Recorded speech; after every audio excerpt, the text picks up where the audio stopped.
अस्सलाम वालेकुम। आज के लेक्चर में हम वर्ब की काइंड्स को, टाइप्स को और करेक्शन के चंद रूल्स को पेपर पॉइंट ऑफ व्यू से डिस्कस करते हैं। सबसे पहले वर्ब क्या है? Verb is a word that has a sense of action in itself. जो अपने अंदर एक एक्शन रखता है उसको हम वर्ब कहते हैं, मतलब एक्शन। दूसरे नंबर पे, और tells about the state of something, या फिर किसी चीज की हालत के बारे में हमें बताता है, या एक्शन के बारे में या स्टेट के बारे में। जो वर्ड हमें इन्फॉर्म करे उस वर्ड को हम वर्ब कहते हैं। अब ही थ्रोस द बॉल, यहां पर थ्रोस जो है वो एक्शन को शो कर रहा है, तो इसलिए आगे मैंने ब्रैकेट में मेंशन कर दिया। इसी तरह दे आर हैप्पी, वो खुश हैं, तो आज जो है यहां पे ये स्टेट को शो कर रहे हैं, मतलब कि उनके खुश होने को। इसी तरह इसके दो आगे ट्रांसिटिव और इंट्रांसिटिव डिस्कस करते हैं।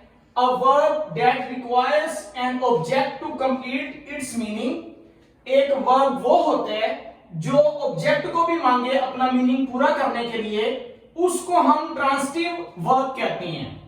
मसलन ही ब्रोक अ ग्लास, यहां पर ग्लास जो है ये ऑब्जेक्ट है, तो ब्रोक वर्ब है। ब्रोक अपना मीनिंग पूरा करने के लिए, एक्शन पूरा करने के लिए क्या कर रहा है? ऑब्जेक्ट भी मांग रहा है। ही ब्रोक अ ग्लास, तो इसलिए इस ब्रोक को हम ट्रांसिटिव वर्ब कहेंगे। इसी तरह शी एट मील, एट खाना खाने के लिए यूज करते हैं, तो मील खाने के लिए यूज करते हैं। एट के बाद उसने क्या खाया, अगर हम ऑब्जेक्ट ना लगाएं तो ये एट अपना मीनिंग कन्वे नहीं कर रहा। हमें एट के बाद ऑब्जेक्ट की जरूरत है, तो इसलिए हम इस एट को ट्रांसिटिव वर्ब कहेंगे। इसी तरह नेक्स्ट है इंट्रांसिटिव वर्ब। कौन सी होती हैं? A verb that requires no object to complete its meaning. वो वर्ब जिसको अपने ऑब्जेक्ट की जरूरत ना हो, अगर लगा दे तो इट्स ओके, ना भी लगे तो वो अपना मीनिंग कन्वे कर रहा हो, उसको हम इंट्रांसिटिव ऑब्जेक्ट कहते हैं। मसलन ही स्लेप्ट, आगे मैंने कुछ डॉट्स लगाए हैं। अगर हम ही स्लेप्ट पर भी अपना सेंटेंस कंप्लीट करें तो ये अपना मीनिंग कन्वे कर रहा है। अगर आगे कुछ लगाना हो, he slept in the on the bed, या कोई भी चीज आगे ऑब्जेक्ट लगाना पड़े तो वो एक अलग सेंस है, लेकिन अगर स्लेप्ट भी यूज किया जाए तो अपना मीनिंग क्लियर देता है। इसी तरह वी रैन, हम भागे, तो इसका मतलब है वो अपना मीनिंग पूरा दे रहा है। बगैर ऑब्जेक्ट के भी ये, इसे मतलब अपने ऑब्जेक्ट की जरूरत नहीं है अपना मीनिंग कन्वे करने के लिए। तो ऐसा वर्ब जिसको ऑब्जेक्ट की जरूरत ना हो उसको हम इंट्रांसिटिव वर्ब कहते हैं। अब कुछ रूल्स डिस्कस करते हैं। रूल नंबर 1 है some verb do not take preposition after them active voice sense में। पैसिव वॉइस के अंदर उनके बाद ऑब्जेक्ट प्रेपोजिशन आ सकती, मतलब कि प्रेपोजिशन जो है ना वो उनके बाद आ सकती है, लेकिन यहां मैं एक्टिव वॉइस की बात कर रहा हूं, ये याद रखिएगा।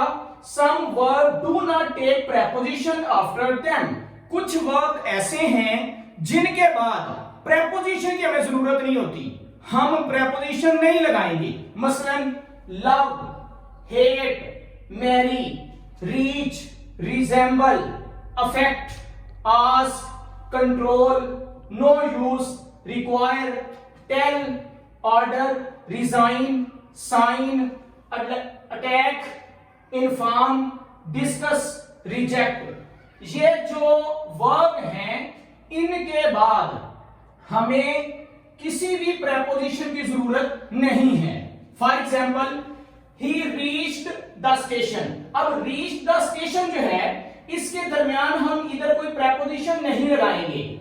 फॉर एग्जाम्पल अगर गलत सेंटेंस बोला जाए तो he reached to the station, he reached at the station लगाने की हमें जरूरत ही नहीं है। ही रीच्ड द स्टेशन, बात कंप्लीट हो रही है, तो ये रूल अपने माइंड में रखिएगा। नेक्स्ट सेकंड है do not use to. To इस्तेमाल नहीं करना। टू इंफिनिटिव के तौर पर आता है, इसको भी माइंड में रखिएगा। यहां पर है do not use to after these words. मैंने कुछ स्पेसिफिक वर्ड्स लिए हैं, इनके बाद टू इस्तेमाल नहीं करेंगे। For example BID, bid, let, hear, notice, have, make, need, dare, had better, watch, behold, observe, see, feed, rather, than, except. ये वो स्पेसिफिक वर्ड हैं जिनके बाद टू इस्तेमाल नहीं किया जाएगा। फॉर एग्जाम्पल यहां पर हमारे पास एक सेंटेंस है, यू नीड नॉट वरी। यहां पर हम कोई टू इस्तेमाल नहीं कर सकते कि यहां हम लगा लें यू नीड नॉट टू या you need to not worry, यहां ये गलत होगा। इसी तरह ही hurt me, he hurt to me भी गलत होगा। ही टू खास तौर पे मतलब यहां टू इस्तेमाल नहीं किया जाएगा। ही हर्ट मी, इसी ये करेक्ट सेंटेंस होगा। इसी तरह यू नीड नॉट वरी, आपको परेशान होने की जरूरत नहीं। रूल नंबर 3 है as in use as is used after following verbs. कुछ वर्ब ऐसे हैं जिनके बाद एज का लगाना जरूरी है। For example regard, represent, portray, depict, define, mention, describe, treat etcetera. इनके बाद हमने एज लगाना है। For example he was treated an honourable guest, यहां पर ट्रीटेड के फौरी बाद हमें एज लगाया जाएगा। He was treated as an honorable guest, तो इसका मतलब ट्रीटेड के बाद हमें एज लगाना पड़ा। तो ये जितने भी वर्ड आपके सामने हैं इनके बाद एज लगाना जरूरी है। लेकिन रूल नंबर 4 है do not use as after these verbs. कुछ मैंने वर्ब्स लिए हैं जिनके बाद एज यूज नहीं करेंगे, मसलन name, call, term, think etcetera. मसलन he is thought as a fool, गलत होगा क्योंकि हम think के, term के, call के, name के बाद as इस्तेमाल नहीं करेंगे।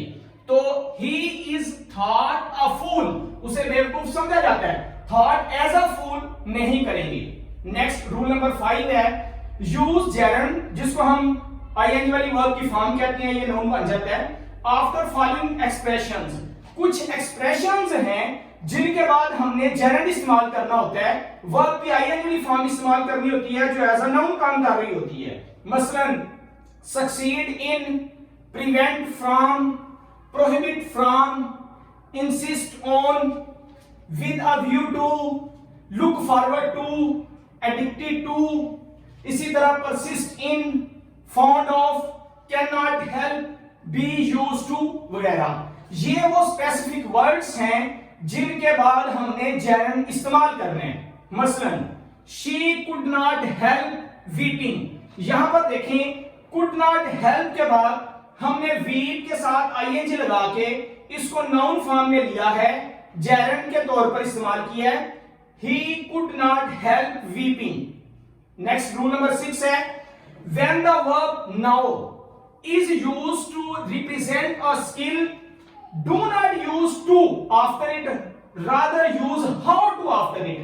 मतलब now अगर स्किल के तौर पर इस्तेमाल किया जाए, ये बात ध्यान में रखिएगा, now अगर स्किल के तौर पर इस्तेमाल किया जाए तो इसके बाद to नहीं लगाना, how to लगाना है। जैसा कि I know how to swim, बजाय इसके कि आप गलत कर दें I know to swim, ये गलत होगा अगर आप दरमियान में now के बाद how to नहीं लगाएंगे तो।